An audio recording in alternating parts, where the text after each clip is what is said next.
हम योगदान आदिवासी क्रांतिकारी निमजा नायक का नमन।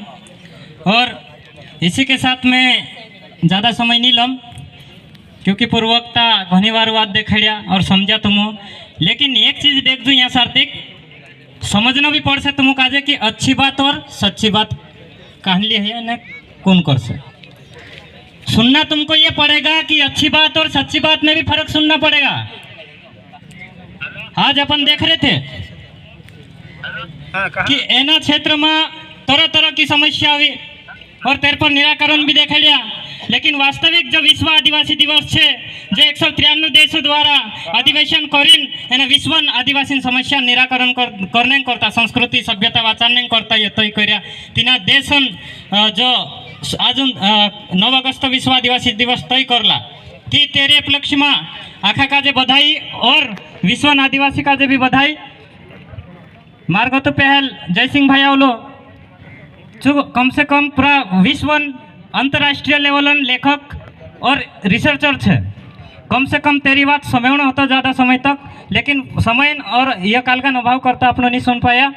तो मैं थोड़ा सा 2 लाइन पे बात करूँगा कि समय ऐसा है कि हमें कि आदिवासी संस्कृति बोली परंपरा और जो भी क्षेत्रीय भाषा है तेर पर अतिक्रमण और संक्रमण होने बाजी तो तुम का कसं देखा है यो कि हमें जो भनला पीरिया है नौकरी और भनने तक सीमित रही जा।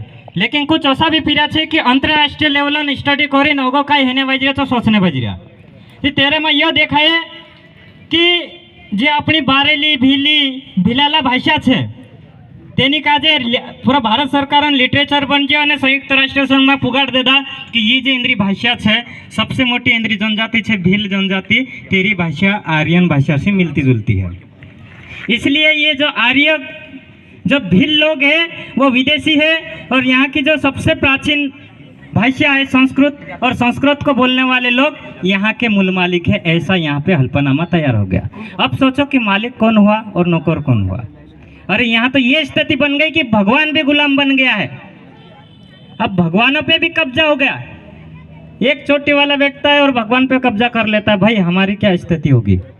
हमारे तो अधिकारों की हमारे जो संवैधानिक अधिकारों पे कब्जा हो गया है। हमारे जल जंगल जमीन पे कब्जा हो गया है। जैसे अभी पूर्व वक्ताओं ने बताया कि वहाँ पे फॉरेस्टर ने गोली मार दी, तो उस कानून को हमने पढ़ा क्या? फॉरेस्ट कानून को किस किस ने पढ़ा और उस पर कैसे बात रखेंगे? फॉरेस्ट के साथ कैसी लड़ाई लड़ी जाती है? जो वन अधिकार अधिनियम 2006 आया था उसको स्टडी किया क्या? ये चीजें बताने के लिए आपको सामाजिक शिक्षा सामाजिक दीक्षा लेना पड़ेगी। गांव गांव में जैसा स्कूल लागे तो सा समाजन भी शिक्षा देना पड़ से ऐसा नहीं बनाए और ऐसे समाज को बचा भी नहीं सकते तुम लोग। ये इसी स्थिति आ गई है अभी कि वर्तमान में हेमिन जी समस्या ज्वलन समस्या को है तेरे पर भी बात देखा है। जैसे रोजगार गारंटी है गई अपना जो भी योजनाएं बात है गई ची भी है गई, लेकिन हमें पीढ़ी नस्ल पर बात आई गई फसल पर बात आई गई। हमें अपनी नस्ल मिटने बाज रही तेरे पर भी हमें अपन का सोचना पड़ता है। और ये ज़्यादा से ज़्यादा जो पढ़े लिखे लोग हैं वो पूरी तरह से रिसर्च कर अपनी जो पुरानी संस्कृति क्या थी पुरानी सभ्यता क्या थी उस पर अपने को रिसर्च करके हल्फनामा तैयार करके अपने को भी संयुक्त राष्ट्र संघ में तैयार करना पड़ेगा।